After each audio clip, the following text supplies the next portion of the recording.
నిన్న మా ఇంటి దగ్గర పోలీసులు పెట్టారు. సరే పెట్టారు సంతోషం. మాకు అంతకుముందు కూడా నేను మినిస్టర్గా ఉన్నప్పుడు కూడా పోలీసులు ఉండేవారు, అది వేరే అంశం. పోలీసులను పెట్టి ఏదో చిందరవందర చేసేయాలని కాపలా ఎక్కడా లేదు. నూరి ఫాతిమా ఉంది కదా, అక్కడ లేరు. పోలీసులను పెట్టి కాస్త వచ్చేటటువంటి క్యాడర్ను భయపెట్టాలనే ప్రయత్నం చేశారు. నేను వెళ్తుంటే మధ్యలో ఆపేశారు, వెళ్ళటానికి వీల్లేదని. అక్కడ ఈ పట్టాపురం సిఐ మీద కొంత నాకు ఆయనకి మధ్యన ఘర్షణ అనివార్యంగా జరిగింది. సరే నేనేదో రెచ్చిపోయానని, ఆంధ్రజ్యోతి, ఈనాడు, TV5 నేనేదో రెచ్చిపోయి దౌర్జన్యం చేయబోయానని, పోలీసులు లెక్క చేయలేదని ఇలాంటి మాటలు మాట్లాడుతూ రాశారు.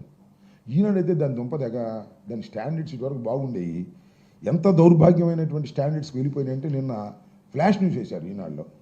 ఏంటో తెలుసు అది? గుంటూరు కలెక్టరేట్ వద్ద మాజీ మంత్రి అంబటి రాంబాబు దౌర్జన్యం.